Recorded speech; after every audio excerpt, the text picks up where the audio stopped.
প্রিয় শিক্ষার্থীবৃন্দ, আজকের ক্লাসে তোমাদের স্বাগতম। গত ক্লাসে তোমাদের সাথে প্রথম অধ্যায় পাঠ 3-এর রাজনৈতিক অঞ্চল সম্পর্কে ধারণা দিয়েছি। আজ মহাদেশসমূহ নিয়ে আলোচনা করব। প্রথমে মহাদেশ কি? ভূপৃষ্ঠের স্থলভাগ কয়েকটি বড় বড় খণ্ডে বিভক্ত। এইরকম এক একটি বড় বড় খণ্ডকে মহাদেশ বলে। এই মহাদেশগুলোকে 7 ভাগে ভাগ করা হয়। প্রথমে হচ্ছে এশিয়া মহাদেশ। পৃথিবীর সবচেয়ে বড় এবং সবচেয়ে জনবহুল হচ্ছে এই মহাদেশ। এই মহাদেশটির উত্তর গোলার্ধে অবস্থিত। এর আয়তন প্রায় 4,45,79,000 বর্গ কিলোমিটার। স্থলভাগের 30 ভাগ অংশ জুড়ে এই মহাদেশ অবস্থিত। আর আনুমানিক 430 কোটি মানুষ অর্থাৎ বিশ্বের 60 ভাগের বেশি মানুষ এই মহাদেশে বসবাস করে। ধারণা করা হয় আসিরীয় শব্দ ওশু থেকে এশিয়া নামের উৎপত্তি। ওশু শব্দের অর্থ হচ্ছে পূর্ব। প্রাচীন গ্রিকগণ তাদের বাসভূমির পূর্ব দিকে অবস্থিত এই ভূখণ্ডকে তাই এশিয়া নামে অভিহিত করেছেন। প্রাকৃতিক বৈচিত্র্যের উপর ভিত্তি করে এশিয়াকে বেশ কয়েকটি ভাগে ভাগ করা হয়, যেমন উত্তর এশিয়ার নিম্ন সমভূমি, মধ্য এশিয়ার উচ্চ মালভূমি ও পর্বতমালা, দক্ষিণ এশিয়ার নিম্ন সমভূমি, দক্ষিণ এশিয়ার মালভূমি এবং আগ্নেয় দ্বীপমালা।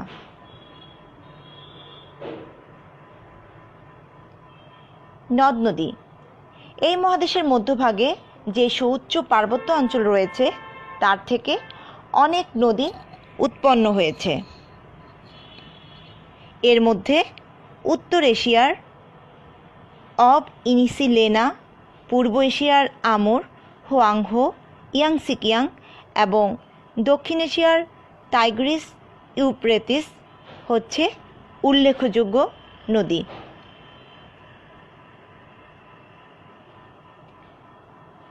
জলবায়ু। এশিয়ার জলবায়ুর মধ্যে অনেক ভিন্নতা রয়েছে। এই মহাদেশটা দেখতে দক্ষিণে নিরক্ষীয় অঞ্চল থেকে উত্তরে সুমেরু পর্যন্ত বিস্তৃত। তাই এর দক্ষিণ ভাগ উষ্ণমণ্ডল, মধ্যভাগ নাতিশীতোষ্ণমণ্ডল এবং উত্তরাংশ হিমমণ্ডলের অন্তর্গত। তাই জলবায়ুর তারতম্য অনুসারে এই মহাদেশকে 7টি জলবায়ু অঞ্চলে ভাগ করা হয়, যেমন নিরক্ষীয়, মৌসুমী, মরু, ভূমধ্যসাগরীয়, মহাদেশীয়, শীতল নাতিশীতোষ্ণ এবং তুন্দ্রা জলবায়ু। আর এই যে জলবায়ু অঞ্চলগুলো রয়েছে এগুলোর সাথে তোমরা বেশ পরিচিত, কারণ প্রাকৃতিক ভূগোলে তোমরা এই সম্পর্কে বিস্তারিত জেনেছ। এক নজরে এশিয়া মহাদেশ। আয়তন 4,45,79,000 বর্গ কিলোমিটার। মোট দেশের সংখ্যা 54টি।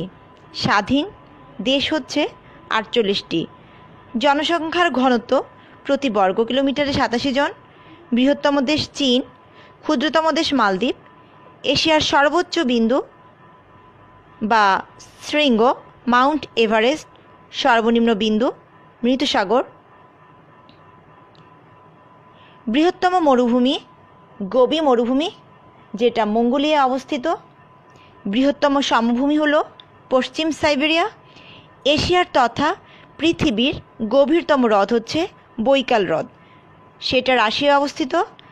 এশিয়ায় তথা পৃথিবীর বৃহত্তম হ্রদ হচ্ছে কাস্পিয়ান সাগর। বৃহত্তম দ্বীপ বর্নিও। উপদ্বীপ হল আরব উপদ্বীপ। সর্ববৃহৎ সক্রিয় আগ্নেয়গিরি ক্লকিভকাজা। বৃহত্তম অরণ্য হচ্ছে তৈগা, যেটা রাশিয়া এবং সাইবেরিয়ায় অবস্থিত। বৃহত্তম নদী ইয়াংসিকিয়াং। বৃহত্তম সাগর দক্ষিণ চীন সাগর। আর এশিয়ার মাইনর বলা হয় ভূমধ্যসাগরের পূর্ব উপকূলকে। এশিয়ার মাইনর হল ছোট এশিয়া। বর্তমানে যে তুরস্কের অধিকাংশ অঞ্চল প্রাচীনকালে এশিয়া মাইনর বা আনাতোলিয়া হিসেবে গণ্য করা হতো। ইউরোপ মহাদেশ। এই মহাদেশটি বৃহত্তর ইউরেশিয়া মহাদেশীয় ভূখণ্ডের পশ্চিম উপদ্বীপ নিয়ে গঠিত। ইউরাল ও ককেসাস পর্বতমালা, ইউরাল নদী, কাস্পিয়ান সাগর, কৃষ্ণ সাগর ও এজিয়ান সাগরের সংযোগকারী জলপথ ইউরোপকে এশিয়া মহাদেশ থেকে আলাদা করেছে। এর আয়তন হল 99,38,000 বর্গ কিলোমিটার। ইউরোপ মহাদেশের নামকরণ কিভাবে হয়েছে সেই বিষয়ে সঠিক কোনো তথ্য এখনও পাওয়া যায়নি, তবে ধারণা করা হয় যে ইউরোপে প্রচুর মালভূমি আছে আর এই মালভূমিকে নির্দিষ্ট করতে এই মহাদেশের নাম রাখা হয়েছে ইউরোপ। ইউরোপের ভূপ্রকৃতি। ইউরোপ মহাদেশ নাতিশীতোষ্ণ মণ্ডলে অবস্থিত, কিন্তু সমুদ্র থেকে দূরত্ব, উষ্ণ স্রোতের প্রভাব, পর্বতের অবস্থান প্রভৃতি কারণে ইউরোপের বিভিন্ন অংশের জলবায়ু বিভিন্ন রকম। যেমন উত্তর পশ্চিম ইউরোপের পার্বত্য মালভূমি, মধ্য ও পশ্চিম ইউরোপের মালভূমি, মধ্য ইউরোপের বিস্তীর্ণ সমভূমি, দক্ষিণ ইউরোপের পার্বত্য ভূমি। এরপর জলবায়ু। ইউরোপ মহাদেশ যেহেতু নাতিশীতোষ্ণ মণ্ডলে অবস্থিত, সেখানকার উষ্ণ স্রোতের প্রভাব, তারপর মেরুবৃত্তের অবস্থান, পর্বতের অবস্থান প্রভৃতি কারণে জলবায়ুর মধ্যেও সে একই পার্থক্য দেখা যায়। যেমন উত্তর পশ্চিম ইউরোপের নাতিশীতোষ্ণ অঞ্চল, পূর্ব ইউরোপের মহাদেশীয় অঞ্চল, তুন্দ্রা অঞ্চল, ভূমধ্যসাগরীয় অঞ্চল। এখানে প্রশ্ন হতে পারে তুন্দ্রা অঞ্চল কোথায় অবস্থিত বা কী? উত্তর আমেরিকা, ইউরোপ ও এশিয়া মহাদেশের সীমানা অঞ্চলকে বলা হয় তুন্দ্রা অঞ্চল। এই অঞ্চল বছরের একটা সময় বরফ দ্বারা আচ্ছাদিত থাকে।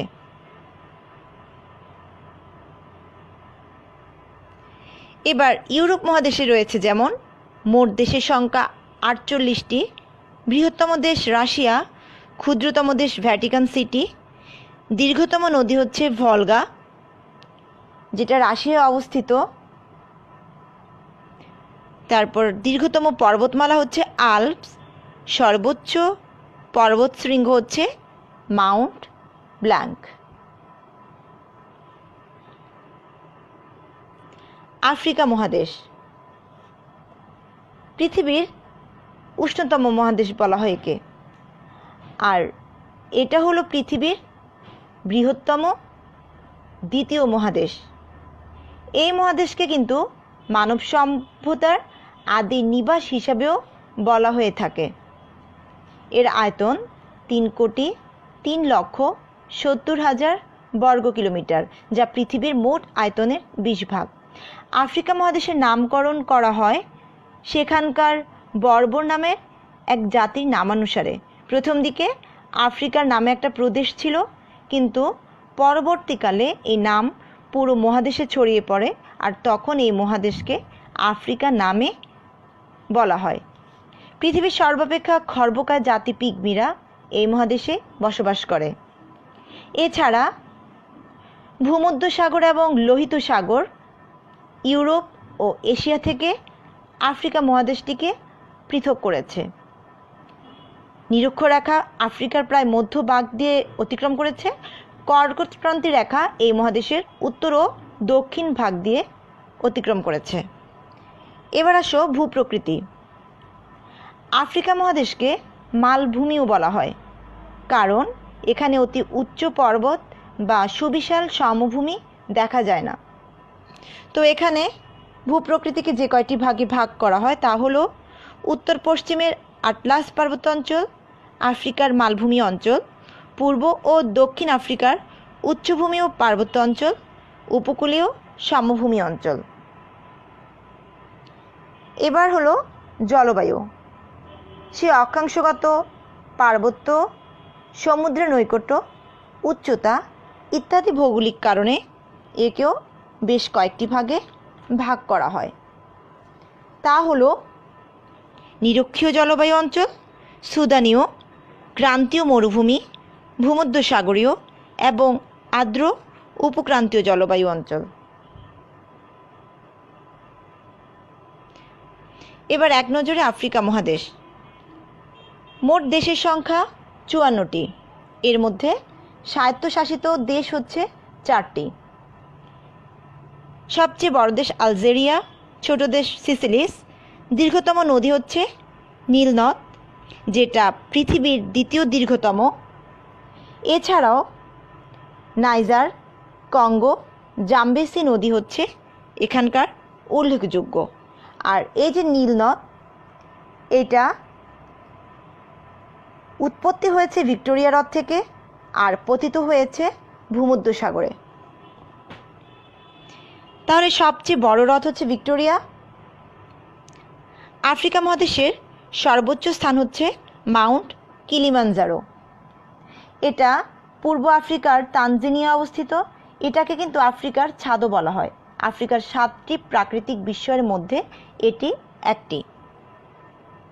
সর্বনিম্ন স্থান হচ্ছে লেক আসাল, জিবুতিতে অবস্থিত। এটা উত্তর পূর্ব আফ্রিকার একটি রাষ্ট্র।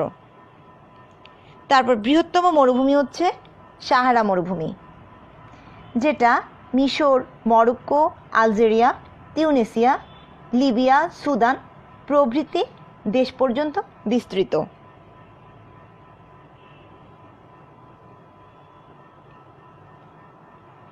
এবার আসে উত্তর আমেরিকা মহাদেশ। উত্তর আমেরিকা পৃথিবীর তৃতীয় বৃহত্তম মহাদেশ। এই মহাদেশটি ত্রিভুজাকৃতির। উত্তর থেকে দক্ষিণে ক্রমান্বয়ে মহাদেশটি সংকীর্ণ হয়ে গেছে। এর আয়তন হলো 2,47,09,000 বর্গ কিলোমিটার। এটা পৃথিবীর উত্তর পশ্চিম গোলার্ধে অবস্থিত। এর ভূপ্রকৃতিতেও বৈচিত্র্যতা লক্ষ্য করা যায় এবং তার উপর ভিত্তি করে একে বেশ কয়েকটি ভাগে ভাগ করা হয়, যথা পশ্চিমের পার্বত্য অঞ্চল, পূর্বাঞ্চলের উচ্চভূমি, মধ্যভাগের সমভূমি, মধ্য আমেরিকার উচ্চভূমি, উপকূলের সমভূমি। এরপর হলো জলবায়ু। উত্তর আমেরিকা যে ভূপ্রকৃতি রয়েছে তাই মহাদেশের জলবায়ুর উপর যথেষ্ট প্রভাব ফেলে। যেমন এই মহাদেশের পূর্ব দিকে অ্যাপোলেশিয়ান উচ্চভূমি এবং পশ্চিমে রকি পর্বতমালার জন্য এই মহাদেশের মধ্যভাগে সমুদ্র বায়ু প্রবেশ করতে পারে না। আবার পশ্চিমের পার্বত্যভূমির জন্য মহাদেশটির অভ্যন্তরে প্রত্যয়ন বায়ু প্রভাব বেশি দেখা যায়। এরপর নদ নদী। এই মহাদেশটি একটি নদীবহুল মহাদেশ। এখানে উল্লেখযোগ্য নদী হল Mackenzie, Nelson, Saint Lawrence, Yukon, Fraser এবং কলম্বিয়া। এবার এক নজরে উত্তর আমেরিকার মহাদেশ। আয়তন 2,47,09,000 বর্গ কিলোমিটার। মোট দেশের সংখ্যা হচ্ছে 23টি। এছাড়াও বেশ কিছু স্বায়ত্তশাসিত কিন্তু নির্ভরশীল টেরিটরি বা ভূখণ্ড রয়েছে, যা নিয়ে আমরা গত ক্লাসে আলোচনা করেছিলাম। আয়তনে বড় দেশ কানাডা, ছোট দেশ বার্বাডোস, বড় দ্বীপ গ্রিনল্যান্ড। সর্বোচ্চ স্থান বা পর্বতশৃঙ্গ হচ্ছে ম্যাককিনলি, যেটাকে পরে দেনালি নামে অভিহিত করা হয়। সর্বনিম্ন স্থান হচ্ছে ডেথ ভ্যালি বা মৃত উপত্যকা, যেটা সমুদ্রপৃষ্ঠ থেকে 86 কিলোমিটার নিচে, 86 মিটার নিচে এটা অবস্থিত। ডেথ ভ্যালি বা মৃত উপত্যকা বলা হয়। সবচেয়ে বড় নদী হচ্ছে মিসিসিপি মিসৌরি।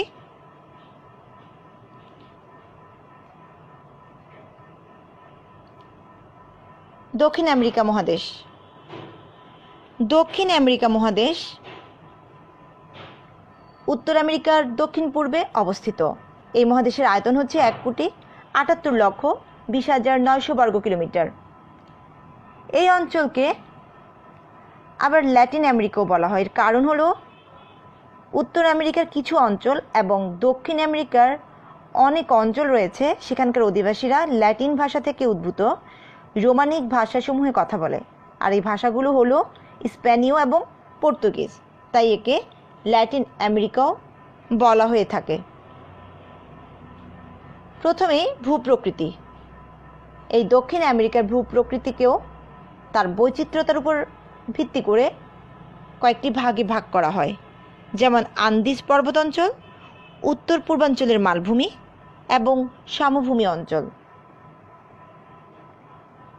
এরপর হলো জলবায়ু। দক্ষিণ আমেরিকার জলবায়ুকেও বেশ কয়েকটি ভাগে ভাগ করা হয়, যেমন আর্দ্র ক্রান্তীয় জলবায়ু, আর্দ্র উপক্রান্তীয় জলবায়ু, আর্দ্র নাতিশীতোষ্ণ জলবায়ু, মৌসুমী জলবায়ু, ভূমধ্যসাগরীয় জলবায়ু, শুষ্ক জলবায়ু, পার্বত্য জলবায়ু। এই জলবায়ু সম্পর্কেও তোমরা প্রাকৃতিক ভূগোলে বিস্তারিত পড়েছ।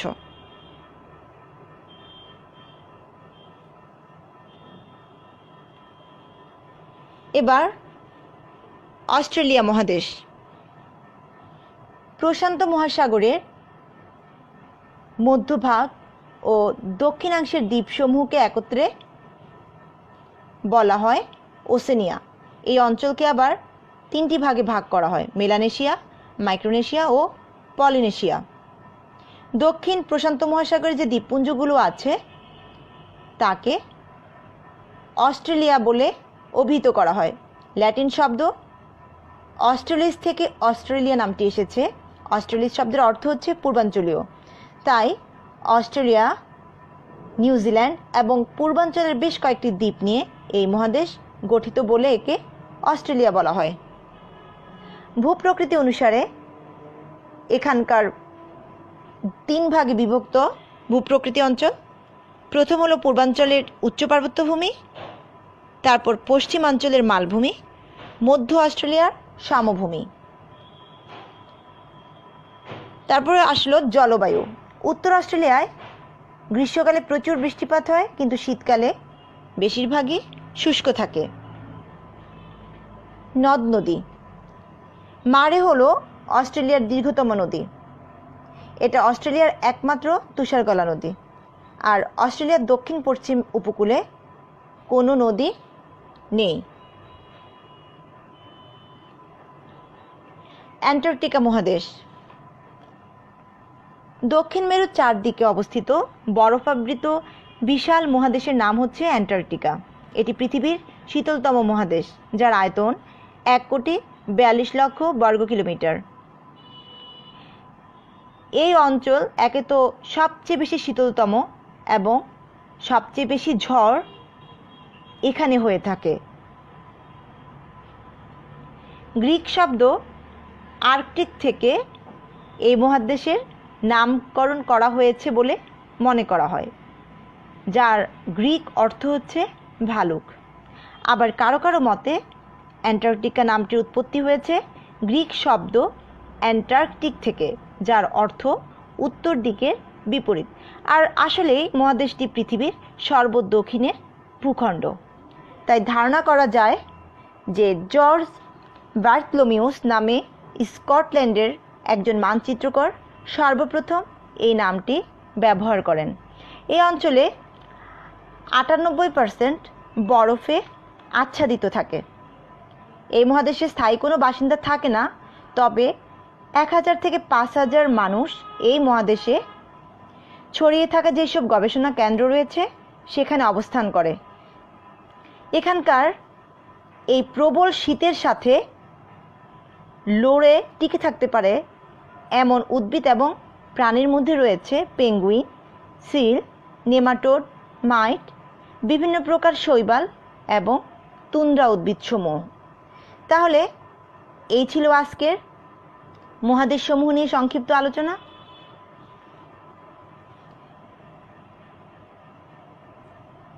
এবার হচ্ছে বাড়ির জন্য কিছু প্রশ্ন দেওয়া আছে, যেমন মহাদেশ কাকে বলে, আয়তন অনুসারে মহাদেশগুলোর নাম লিখো, কোন দুটি মহাদেশকে একত্রে ইউরেশিয়া বলা হয়, এশিয়ার ভৌগোলিক অবস্থান লিখো, এশিয়া মহাদেশের ভূপ্রকৃতির তারপর জলবায়ুর বিবরণ দাও, এশিয়ার সর্ববৃহৎ সক্রিয় আগ্নেয়গিরি কোনটি? উত্তর আমেরিকার অবস্থান ও আয়তন লিখো। কোন মহাদেশকে দ্বীপ মহাদেশ বলা হয় ব্যাখ্যা করো। পৃথিবীর রুটির ঝুড়ি বলা হয় কাকে? এস্কিমোরা কোথায় বাস করে? তো আজকে যে পর্যন্ত আলোচনা করা হলো তোমরা সেই পর্যন্ত বাসায় ভালো করে মেন বই ধরে পড়বে এবং দেখবে যে এই প্রশ্নগুলোর সাথে আর প্রশ্ন তৈরি করা যায় কি না, তারপর সেগুলো বাসায় অনুশীলন করবে। তাহলে আজ এই পর্যন্তই। পরবর্তী ক্লাসে পরবর্তী টপিকস নিয়ে আলোচনা করব।